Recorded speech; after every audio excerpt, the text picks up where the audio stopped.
오늘도 주님 앞에 나오신 여러분을 사랑하고 축복합니다. 같이 인사하실 때 예수님 안에 사는 것이 행복입니다. 같이 한번 인사 나누겠습니다. 그렇게 믿으시는 분만 아멘. 아멘. 여러분 예수 믿으시나요? 예수님 믿으시죠? 아멘. 예수님이 여러분 안에 계신다고 믿으십니까? 찬송을 보니까 내가 주님 사랑한다고 하는데 가만히 봤더니 찬송 가사 중에 뭐라고요? 성가대가 찬송했는데 나는 주님을 사랑했답니까? 안 했답니까? 안 했다고 하잖아요. 왜? 내가 살아가는 모습을 보니까 이건 입술로는 주님을 사랑한다고 했는데 삶의 모습이 그렇지 못하구나. 오늘 본문 말씀을 미리 안 알려줬는데도 같은 말씀을 성경이 우리에게 하고 있습니다. 주님을 사랑한다고 하면서도 그 말씀대로 살지 않으면 사랑하는 게 아니다. 주님 안에 거한다고 말하면서도 그 말씀대로 지키지 않으면 주님 안에 거하는 것이 아니다. 우리가 잘 아는 야고보서에서는 뭐라고까지 말해요? 너 믿음 있으면 한번 내놔봐라. 그러니까 믿음이 있다고 말하는데 믿음이 있다고 하는데 그럼 네 믿음 한번 내놔봐라. 근데 나는 믿음이 있다는 말은 안 하는데 너 한번 나를 사는 모습 한번 잘 봐라. 내가 믿음 있나 없나. 뭐가 정답이죠? 삶의 모습이 정답인 겁니다. 이런 말은 얼마든지 그럴듯하게 할 수 있지요. 아닌 것도 그런 것처럼 말할 수도 있습니다. 말 잘한다고요? 이런 말 잘하는 게 자랑일까요? 부끄러움일까요? 말 잘하는 게. 말 잘하는 게 장점이에요? 단점이에요? 잘하고 싶지 않으세요? 누가 봐도 말 잘하는 건 장점이잖아요. 근데 이 말을 말은 잘해 이러면 금방 그게 무슨 말이 되죠? 단점이 되는 거예요. 말은 잘해. 말 참 잘한다 하는 거하고 말은 잘해 하는 거랑 굉장히 다른 거예요. 말을 잘한다라는 말은 말도 잘할 뿐만 아니라 자기가 말한 것에 대한 책임을 질 줄 아는 사람이 있을 때 그를 말을 잘한다고 합니다. 근데 말은 잘해 하는 건 뭐냐면 말만 잘하는 거예요. 삶은 그 말과는 다른 겁니다.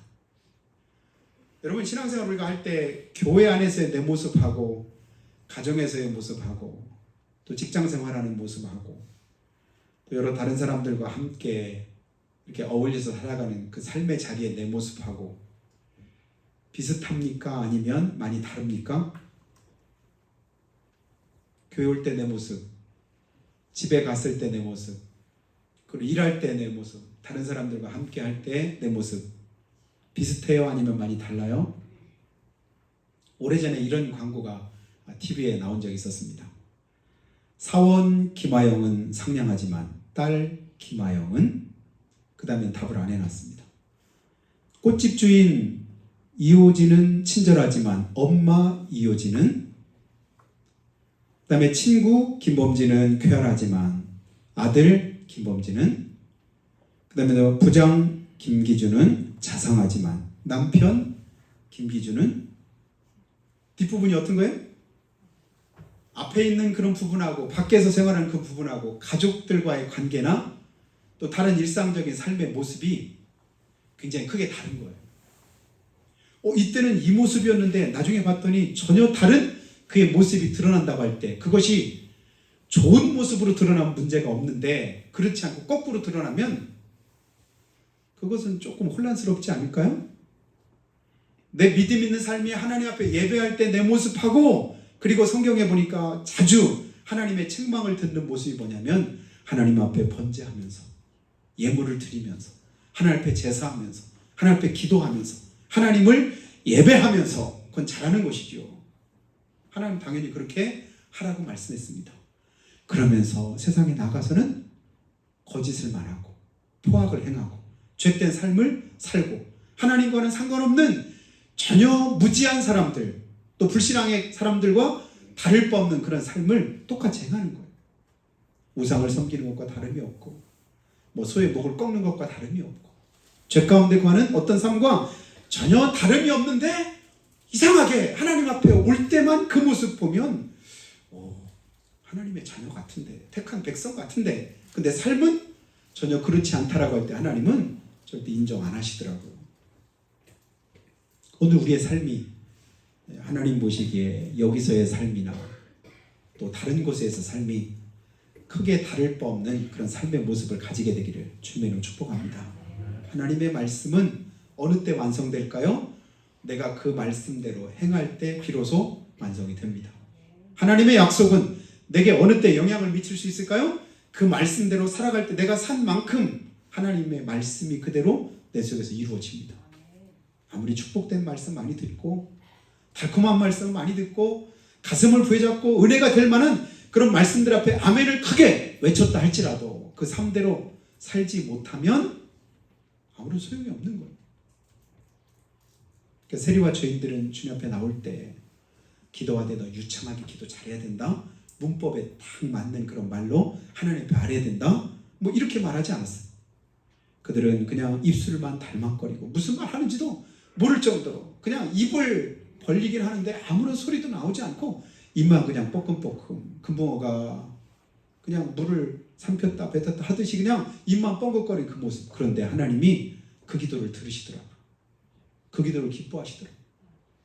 근데 유창하게 그리고 하나님 보시기에 오랫동안 몇 시간 동안 일주일에 몇 시간 그것도 금식하면서 그렇게 하나님 앞에 행했던 바리새인들을 향해서는 예수님이 크게 책망하시는 것을 우리는 봅니다. 그럼 오늘 내 모습은 어떤가?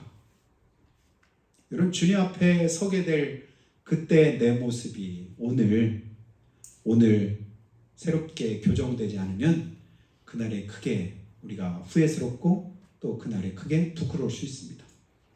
근데 천만다행으로 제가 자주 말씀하잖아요. 지금은 기회입니다. 기회. 뭐 할 수 있는? 그 부끄러움을 가릴 수 있는 그 하나님 앞에 후회스러울 수 있는 어떤 일들을 지금 교정할 수 있는 그런 기회가 내게 주어졌기 때문에 오늘 내 모습을 하나님 앞에서 다시금 바로 할 수 있는 귀한 은혜가 있기를 예수님으로 축원합니다.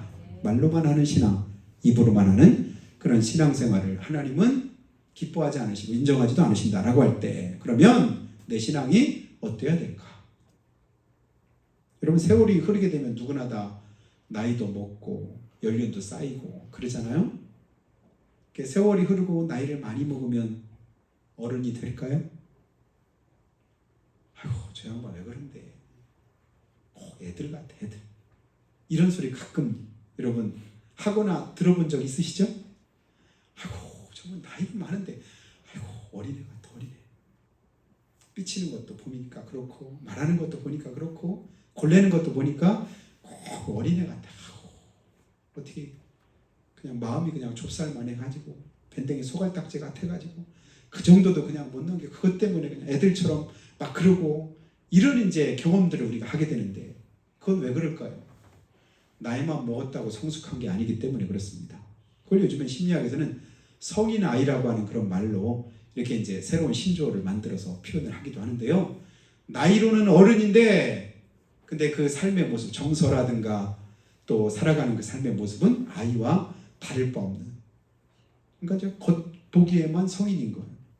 신앙생활은 어떨까요? 신앙의 연륜이 오래됐고 직분도 이제 점점 이제 중하게 되었고 그렇지만 우리의 살아가는 신앙적인 삶은 그렇지 않을 때도 많습니다. 그때 주님 우리에게 뭐라고 말씀하셔요? 먼저 된 자가 나중되고 나중된 자가 먼저 될 자가 많으니라. 이 말씀은 오늘 믿고 구원받은 우리에게 굉장히 도전이 되기도 하고 또 굉장한 우리에게 이제 각성이 되기도 해야 될 그런 말씀이라고 생각이 됩니다. 이제 신앙생활을 하는 사람들은 소망 가운데 그 말씀을 붙잡아야 될 것이고 오랫동안 신앙생활을 하는 사람들은 이 말씀 앞에 두렵고 떨리는 마음을 가져야 됩니다. 먼저 됐는데 혹여 내가 나중되는 건 아닐까? 먼저 하나님의 은혜를 던져봤는데 오히려 지금 이제 갓 출발하는 신앙생활은 그 사람만 또 못한 그런 삶의 모습은 없는가? 이런 마음을 우리가 가져보게 됩니다. 이런 영적인 성숙과 미성숙의 차이가 어디에서부터 생겨날까? 저는 그걸 가치관이라고 생각이 됩니다. 그러니까 믿음 생활은 믿음 이꼬로 가치관이라고 해도 저는 크게 다르지 않다고 생각이 됩니다. 믿음이 뭐예요?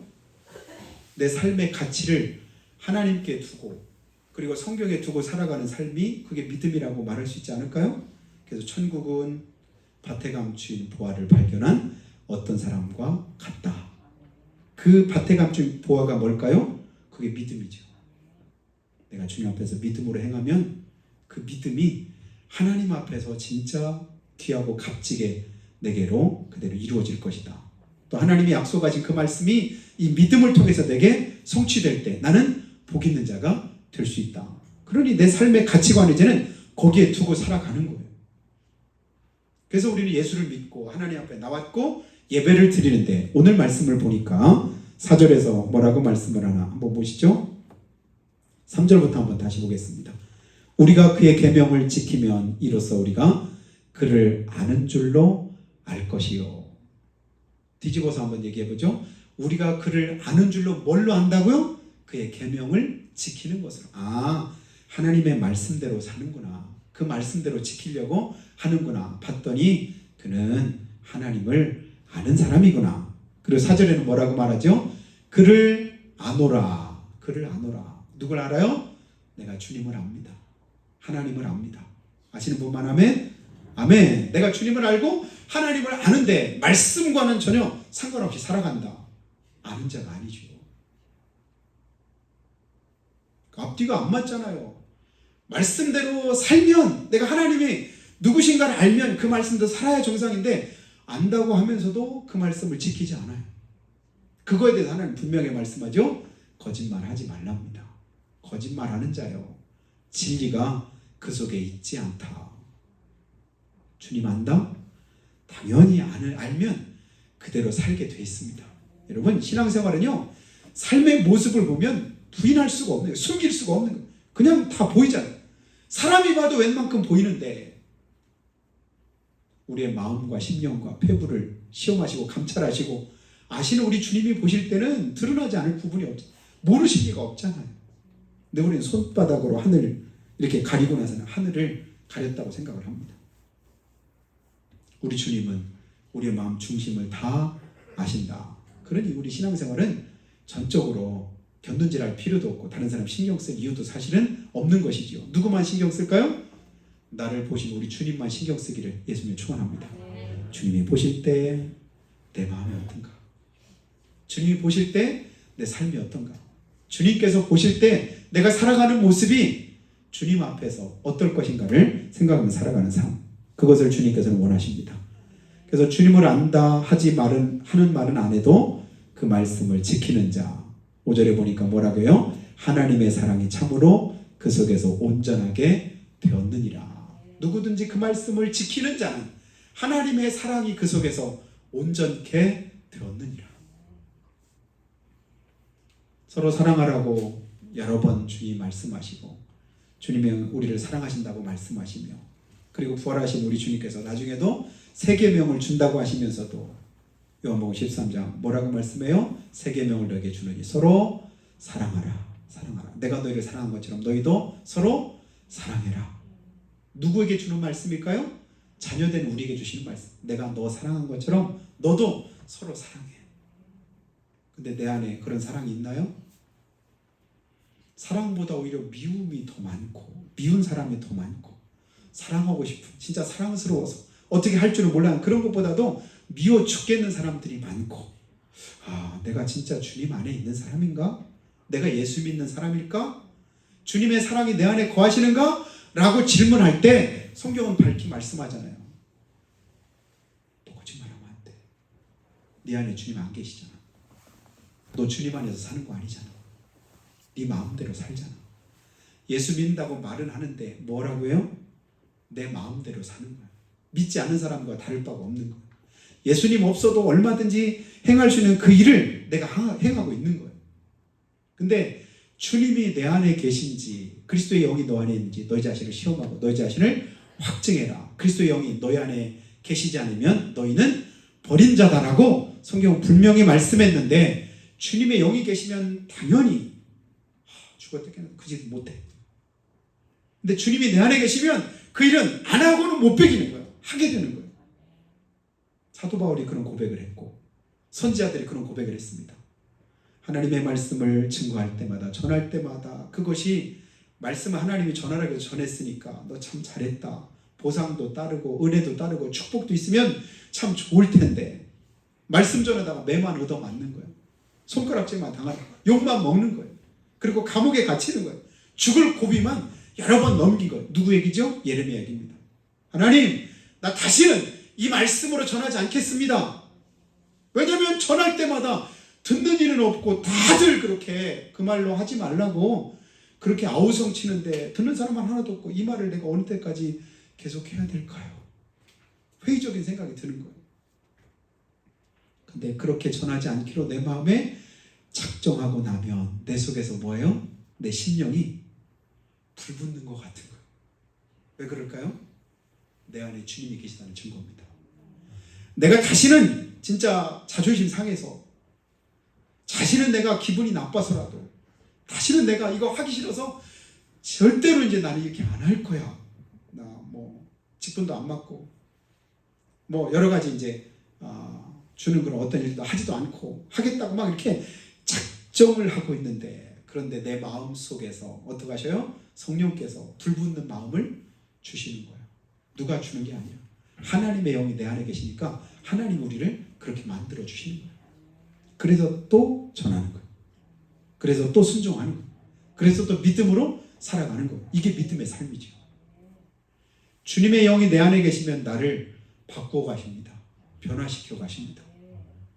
지지난주 말씀 보면 누룩이 가루 소말 속에 있는 가루 전체를 다 변화시킨다고 했잖아요. 그리스도 영이 내 안에 계시면 내 삶 전체를 조금씩 바꾸어 가시는 거예요. 변화시켜 가시는 거예요. 그 변화된 삶을 가지고 교회 밖에 나가서 가정생활하고 직장생활하고 다른 사람들과 관계를 가져가고 이것이 정상적인 그리스도의 선한 영향력이 되어야 되는데 오히려 나가서 악한 영향력을 미치는 거예요. 예수 믿으라고 라고 할 때 누구처럼 우리 교회 나오시는 누구처럼 그분 보시지 않느냐고 그분도 우리 교회 나오시는데요. 그러면 그래요. 그분 보니까 나도 좀 나갔으면 좋겠어요. 이러면 그것이 정상적인 모습일 것 같은데 거꾸로인 경우도 간혹 있는 거 봅니다. 그분 때문에 나는 그 교회는 안 갑니다. 교회 가면 가도 그 교회는 안 갑니다. 왜냐하면 그 사람이 다니는 교회라고 나는 안 가랍니다. 왜냐하면 그 사람의 삶을 보니까 예수 안 믿는 것만 못한 거. 그러면 안 되잖아요. 오늘 주님은 우리에게 밝히 말씀하셔요. 누구든지 5절에 그 말씀을 지키는 자는 하나님의 사랑이 참으로 그 속에서 온전하게 되었나니 이로써 우리가 그의 안에 있는 줄을 아노라. 내가 주님 안에 있는 줄을 뭘로 알아요? 그 계명을 지키는 것으로 안다. 그래서 마지막 6절에 그의 안에 산다고 하는 자는 그가 행하시는 대로 자기도 행할지니라. 아멘. 우리가 주님 안에 사는 줄로 믿습니다. 그렇다면 내가 예수님 안에 산다고 하면 어떻게 행할까요? 그가 행하시는 대로 자기도 행할지니라. 그가 누구실까요? 우리 주님이십니다. 주님이 행하시는 대로 주님이 행하시는 대로 우리도 그대로 할지니라. 그래서 우리 신앙생활의 모델은 항상 누가 되어야 될까요? 우리 예수님이 되어야 됩니다. 우리 주위에 있는 누구 어떤 집사님이 되는 것도 아니고 어떤 권사님이 되는 것도 아니고 눈에 잠깐 보이니까 그냥 쉽게 따라가면 좋은 거 본받으면 좋은데 나쁜 것까지 따라하려고 하니까 문제가 될 때가 있어요. 그러면 안 되죠. 주님을 보면서 주님이시라면 이런 때 어떻게 하실까? 뭘 기뻐하실까? 늘 자주 묵상하는 것이 하루에도 여러 번 우리 주님을 묵상하시길 바랍니다. 왜냐하면 주님이 내 안에 계시잖아요. 주님, 내 마음에 이런 서운함이 있습니다. 속상함이 있습니다.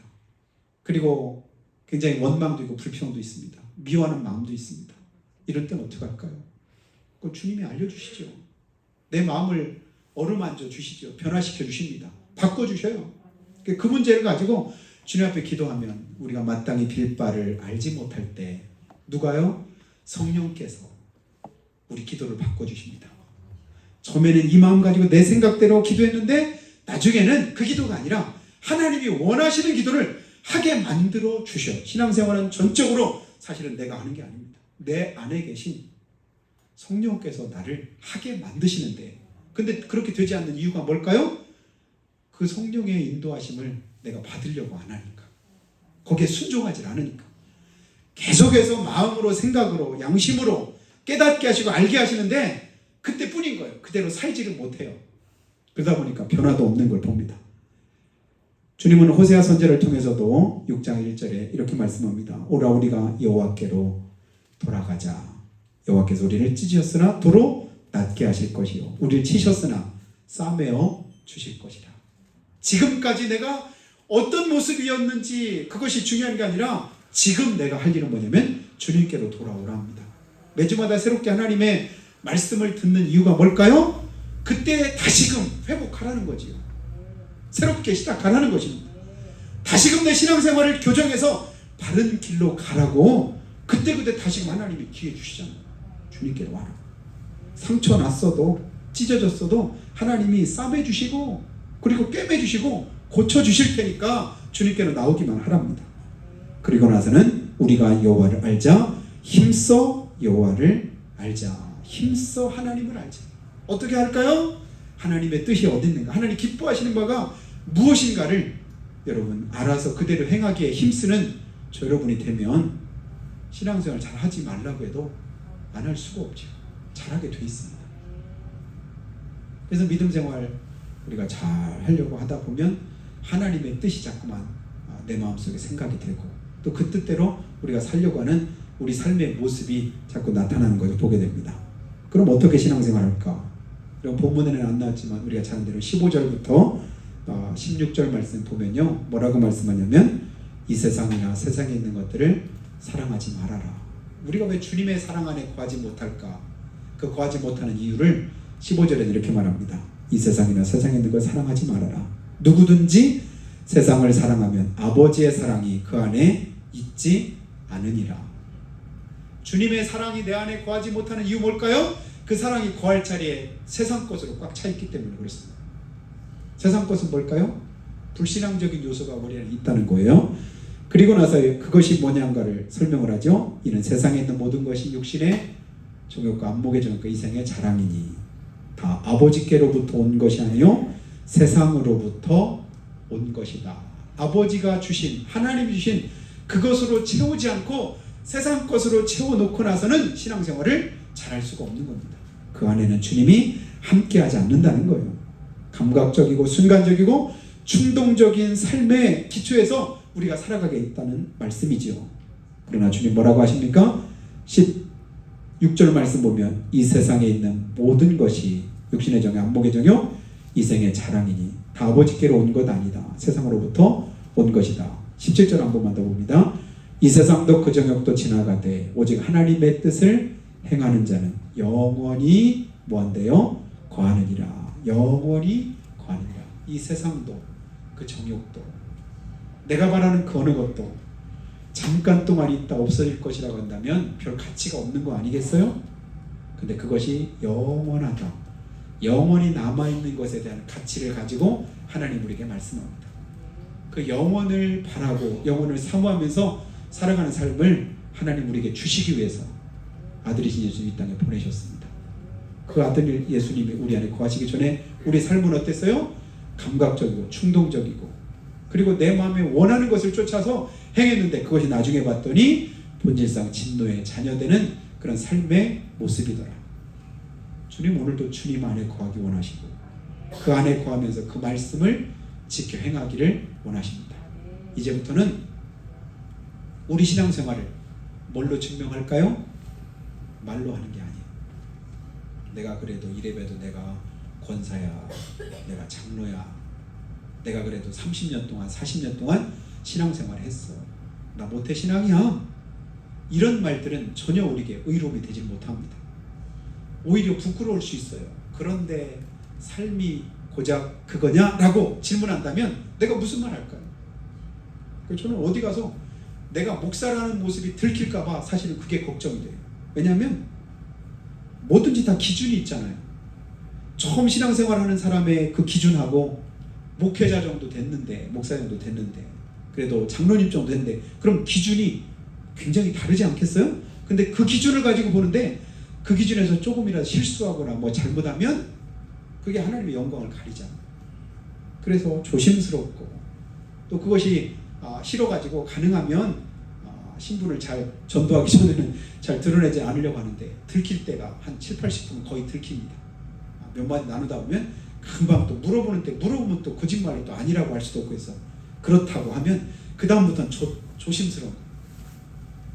오늘 하나님이 내 안에서 나를 바꿔가시고 변화시켜가시고 새롭게 하시되 그 말씀대로 행하면 그 속에 주님이 거하시고 주님이 거하시면 내 삶이 자연스럽게 바뀌어집니다. 신앙생활은 말의 능력이 있는 게 아닙니다.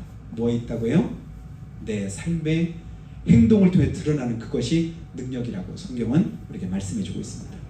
이제부터 우리의 삶이 주님 안에 거하며 열매로 나타나 그 열매가 하나님께 영광이 되는 여러분이 다 되시기를 주님 이름으로 축복합니다.